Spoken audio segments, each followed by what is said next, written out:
Assalamualaikum warahmatullahi wabarakatuh. Halo para pendengar dan pecinta podcast. Welcome to Casting, podcast anti stunting presented by komunitas anti stunting. Selamat pagi, selamat siang, dan selamat malam para pendengar casting menyesuaikan dengan waktu dari para pendengar saat ini.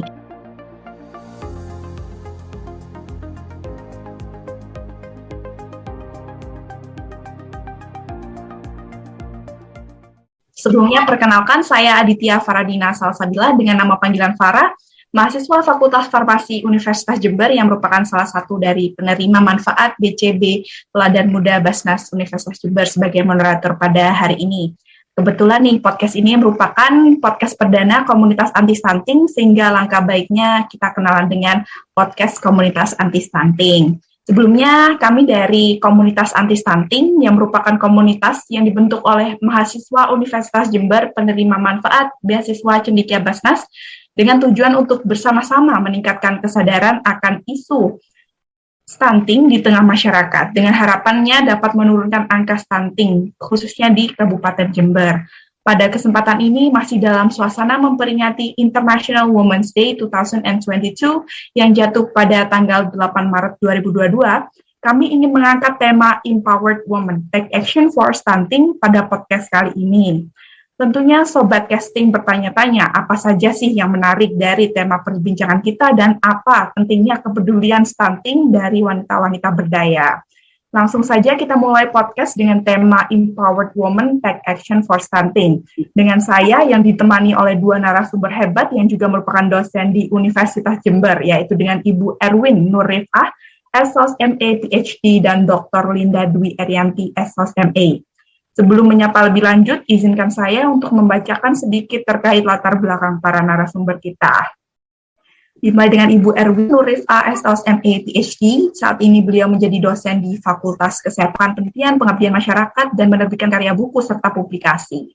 Dia juga pernah mendapatkan penghargaan sebagai The Best Presenter pada The 4th USIM International Health Day Conference 2020 dari University Sains Islam Malaysia, sehingga sangat menginspirasi sekali pembicara kita ini. Selanjutnya, latar belakang pemateri kedua kita, yaitu Dr. Linda Dwi Erianti, SOS MA, yang saat ini menjadi dosen di Fakultas Ilmu Sosial dan Ilmu Politik Universitas Jember, khususnya di hubungan internasional, dan juga menjadi Ketua Pusat Studi Gender Universitas Jember. Beliau juga banyak melakukan penelitian, pengabdian, hingga mendapatkan penghargaan yang mungkin tidak dapat kami sebutkan satu-satu di kesempatan kali ini. Baik, itu dia sekilas review dari latar belakang kedua pemateri kita yang tidak perlu diragukan lagi kehebatannya, tidak perlu berlama-lama lagi. Yuk langsung saja kita sapa kedua wanita inspiratif yang menemani kita pada kesempatan kali ini. Assalamualaikum warahmatullahi wabarakatuh. Selamat malam. Bagaimana? Selamat malam nih, karena ketemu sama anak, harapannya nanti jadi penggerak. Ya, alhamdulillah. Untuk Ibu Linda, bagaimana kabarnya Ibu? Sehat-sehat? Alhamdulillah sehat juga, dan semoga kita semua yang di sini sehat dan bisa menebar manfaat untuk banyak orang. Baik, alhamdulillah.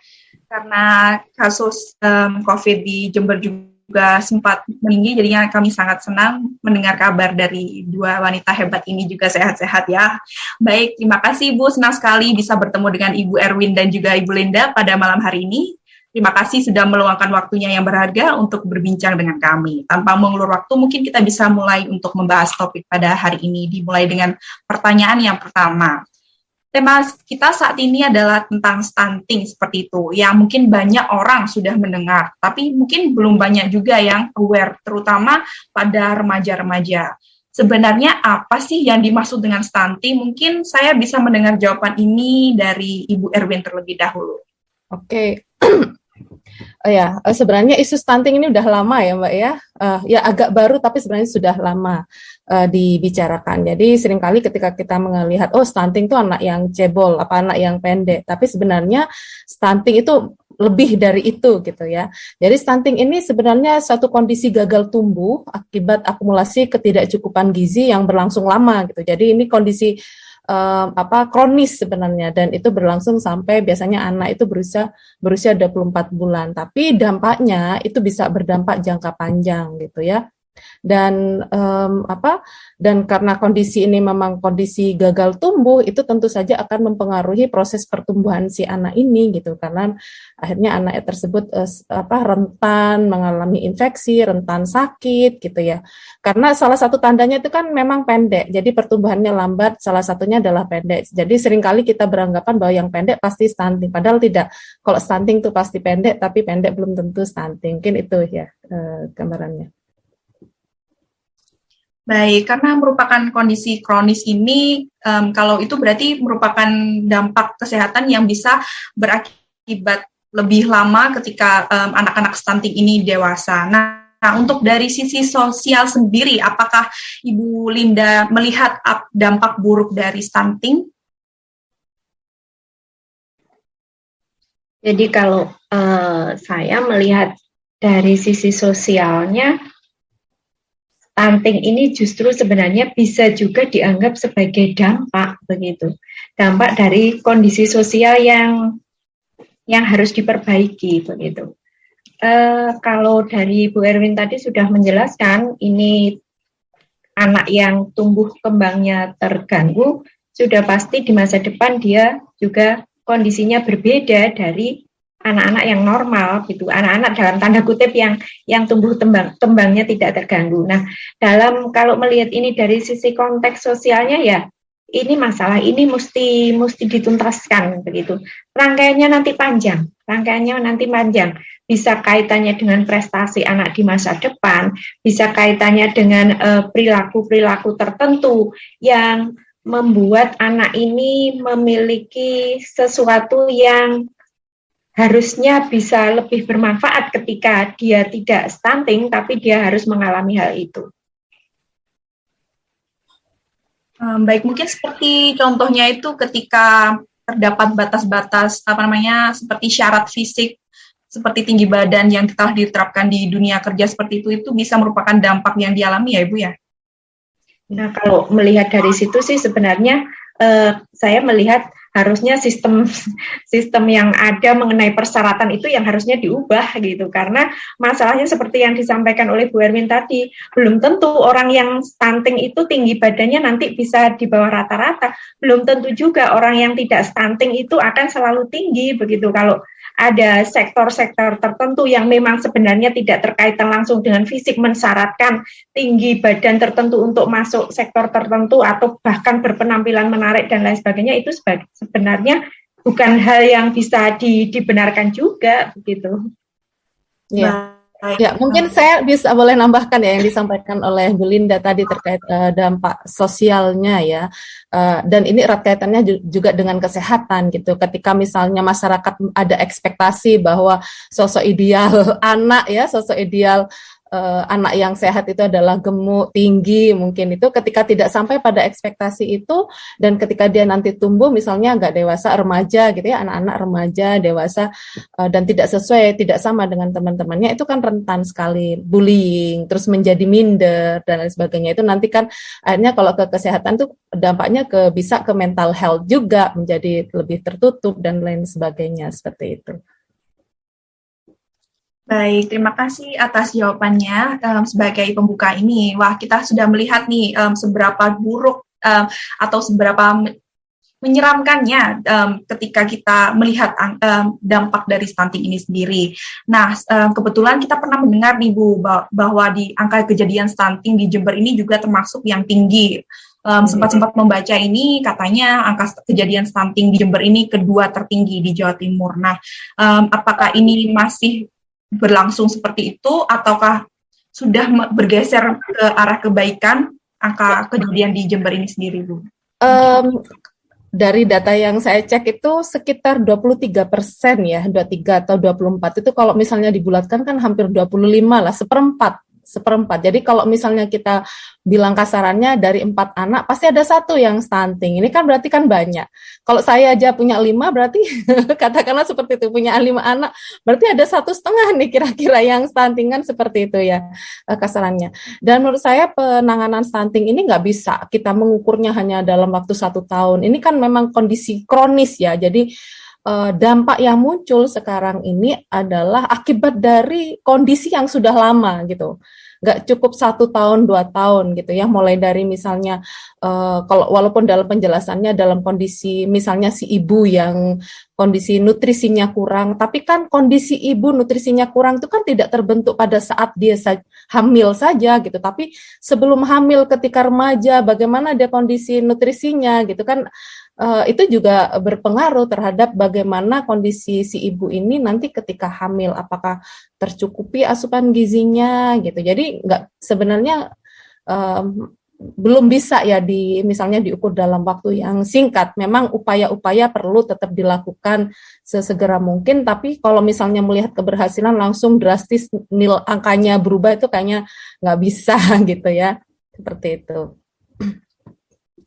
Baik, kalau seperti itu berarti kita bisa menyimpulkan bahwa stunting ini sendiri itu seperti output berkepanjangan dari beberapa faktor yang akhirnya menjadi kompleks seperti itu. Nah, di situ terlibat wanita yang mungkin bisa dijadikan seperti apalagi anak gizi. Nah, pandemi ini yang patok pada karena yang tidak mau, karena itu yang artinya yang justru menurunkan persen besar. Dan mungkin salah satu faktor yang terkait dengan angka stunting ini bisa jadi kemiskinan, ketika itu diruntut bahwa stunting ini bisa bersumber dari kesehatan perempuan dan seterusnya. Menuan perusahaan juga. Artinya begini, bisa saja di suatu desa itu sebenarnya masyarakat bisa memenuhi kebutuhan pangan dari hasil-hasil kebun mereka, tidak untuk akhir makanan instan, lebih suka mie instan dan jadi faktor penyebab dalam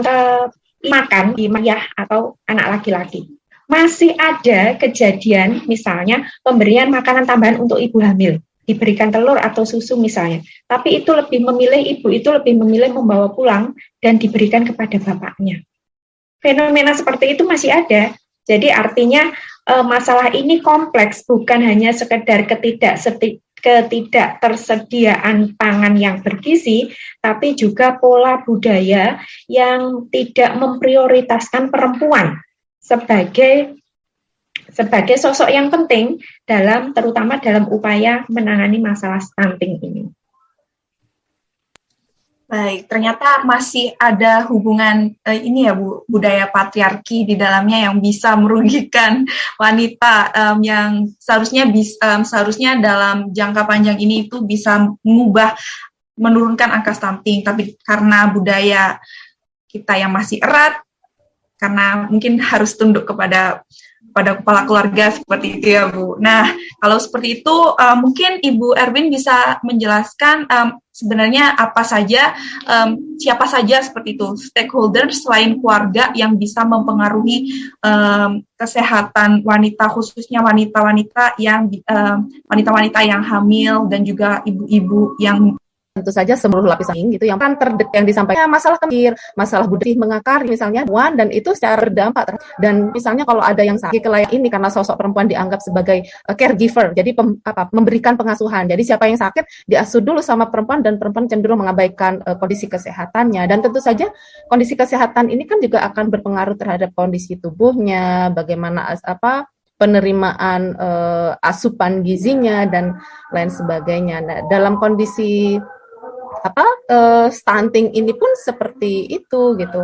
Bagaimana seperti yang disampaikan oleh Bu Linda tadi bahwa yang diprioritaskan adalah anak laki-laki atau anggota laki-laki. Jadi kalau kita bicara tentang stakeholder, menurut saya yang terpenting itu bagaimana penyadaran di lingkup yang paling kecil dan tentu saja ini perlu keterlibatan masyarakat secara luas. Jadi tapi memang tidak mudah tapi harus tetap dilakukan gitu, entah itu melalui kebijakan, entah itu melalui program-program ya, misalnya penyadaran lewat misalnya yang ada sekarang ini mungkin yang paling dekat itu kan semacam Posyandu ya, PKM ya, Pusat Kesehatan Masyarakat. Dan bisa jadi stakeholder lain yang terlibat. Kalau di masyarakat itu kan bisa tokoh agama, ya, tokoh masyarakat, melalui forum-forum yang ada di situ, entah itu pengajian dan sebagainya, memberikan penyadaran bahwa perempuan itu bukan manusia kelas kedua, ini sama-sama manusia, dan malah perempuan itu seharusnya mendapatkan afirmatif, jadi lebih diprioritaskan karena bagaimanapun secara fungsi menurut organ tubuhnya, ya, organ reproduksinya dan fungsi biologisnya, perempuan itu yang hamil dan melahirkan, sehingga kebutuhan nutrisinya bisa jadi lebih banyak daripada makhluk lain gitu. Di sini laki-laki. Jadi memang harus semuanya bergerak ini, Mbak. Gitu. Baik, mungkin kalau bisa saya tarik kesimpulannya ini, kita juga harus memberikan perhatian lebih kepada wanita-wanita, dan itu bisa tidak hanya melalui pendidikan yang formal gitu, untuk menyadarkan wanita bahwa mereka itu sendiri itu memang berdaya dan penting, tapi juga bisa dari lingkungan sekitar, seperti itu ya.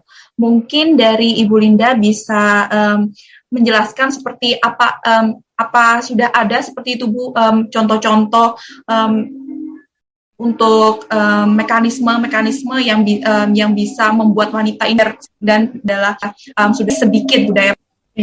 Ya, kita dan selalu susah kita melihat fenomena, karena kemudian masih mengobjektifikasi perempuan nih.